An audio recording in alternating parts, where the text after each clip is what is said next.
Puji Tuhan, saudara-saudari terkasih, saat ini saya sedang berada di Aiknatonang di Kabupaten Samosir. Nah, saat ini saya mau berbagi pada saudara-saudari bagaimana sih Tuhan itu begitu indah dalam kehidupan kita. Melihat semua yang ada di sekitar saya saat ini, saya teringat akan firman Tuhan yang tertulis dalam Mazmur pasal yang ke-65 ayat yang 10. Saya baca bagi kita. Engkau mengindahkan tanah itu, mengaruniakannya kelimpahan dan membuatnya sangat kaya. Batang air Allah penuh air, engkau menyediakan gandum bagi mereka. Iya, demikianlah engkau menyediakannya. Saudara-saudari, kalau saya baca ayat ini, saya hubungkan dengan apa yang ada di lingkungan saya saat ini. Saya melihat bagaimana Tuhan itu begitu besar, bagaimana Tuhan itu sangat baik dalam kehidupan kita.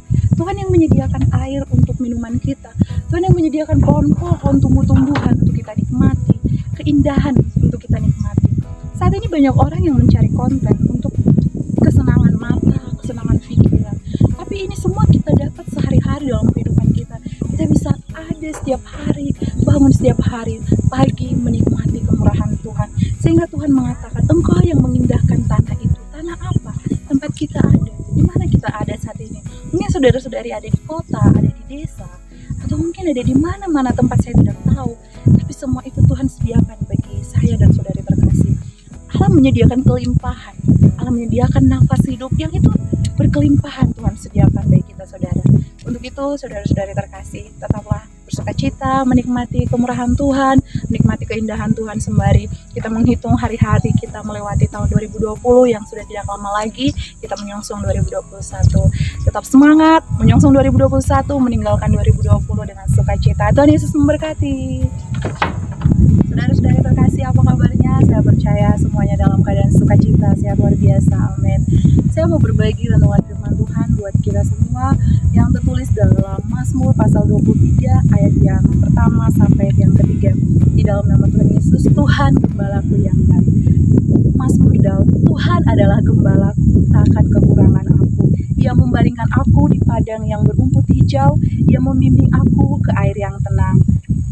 Ia menyegarkan jiwaku, Ia menuntun aku di jalan yang benar oleh karena namanya. Saudara-saudari, ya ini saya ada di satu objek wisata di Kabupaten Samosir namanya Aiknatonang. Di sini kalau mungkin dalam bahasa Indonesia, sehari-harinya ini air yang tenang. Di sini sangat beda dengan air-air yang biasa ya, saudara-saudari, tidak berisik, benar-benar tenang ya. Tuhan membawa kita kepada air yang tenang, yang menyegarkan jiwa kita.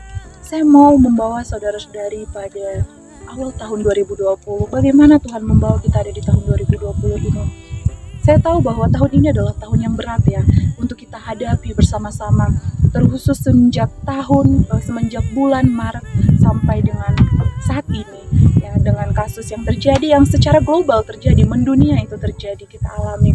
Mungkin ada yang bosan, aktivitas semua dilakukan dari rumah, bosan, anak-anak sekolah bosan, anak-anak kuliah bosan, tidak ketemu dengan teman-temannya, para pegawai kantoran, apapun pekerjaannya bosan, tidak berinteraksi dengan teman-temannya. Tapi ada satu hal yang kita ingat, saudara-saudari terkasih, bahwa firman ini berkata, Tuhan itu adalah gembala kita. Kita tahu bagaimana gembala itu. Kalau di Samosir ini sangat familiar dengan kata gembala, karena di sini sangat banyak kerbau ya.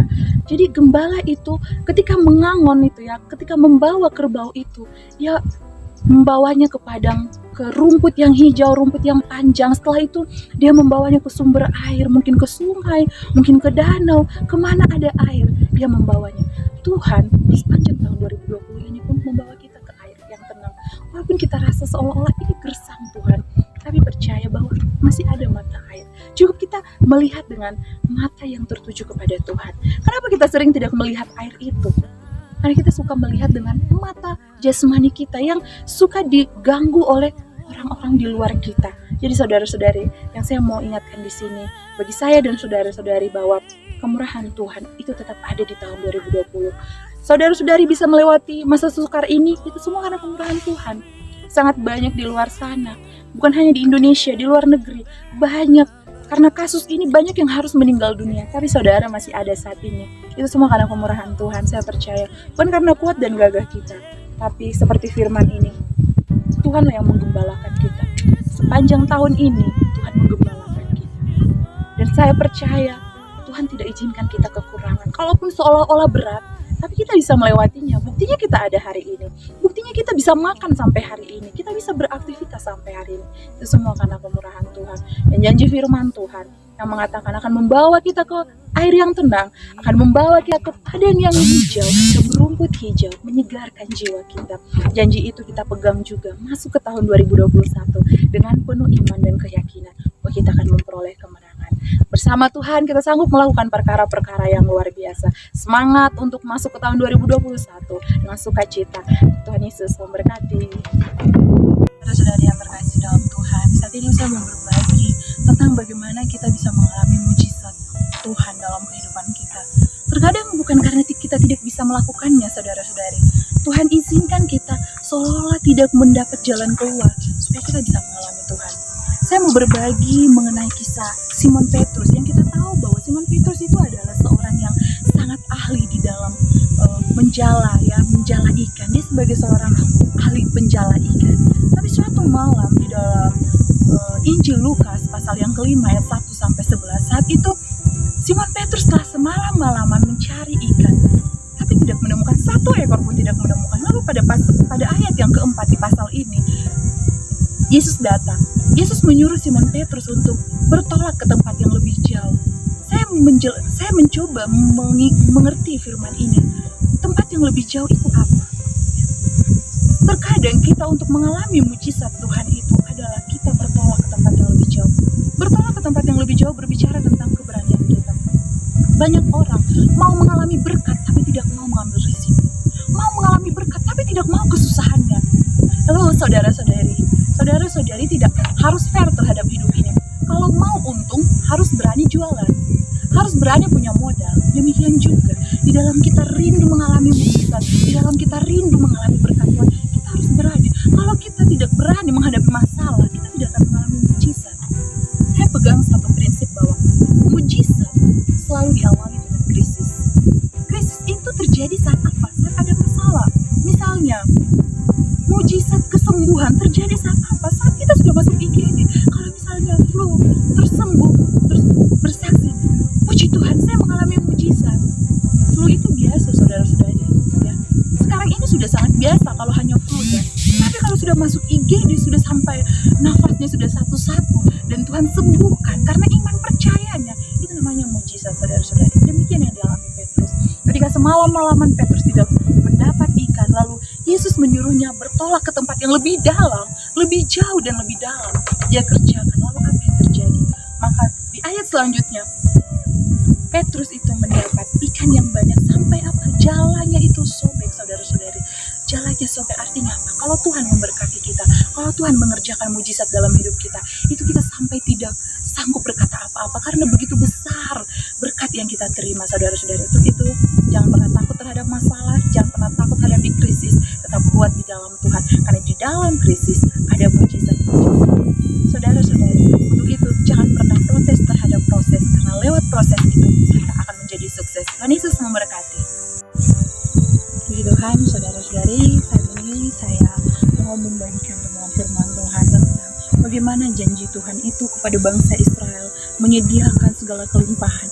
Janji itu juga berlaku bagi kita pada saat ini, pada hari ini, pada tahun ini, di bangsa ini, di hidup kita. Saya mau membacakan pada kitab Ulangan pasal yang ke-6 ayatnya yang ketiga. Saya bacakan bagi kita semua.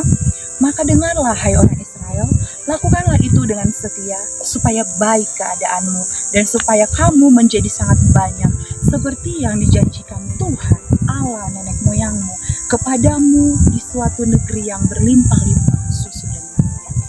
Saudara-saudari, susu dan madu itu gambaran dari suatu keindahan, kenikmatan. Kenapa? Ya, susu itu sangat enak, madu itu sangat manis. Hidup yang Tuhan janjikan dalam setiap hidup kita itu adalah sesuatu yang indah, sesuatu yang manis. Asal apa? Tuhan berkata, asal kita mau mendengar. Mendengar siapa? Mendengar Tuhan.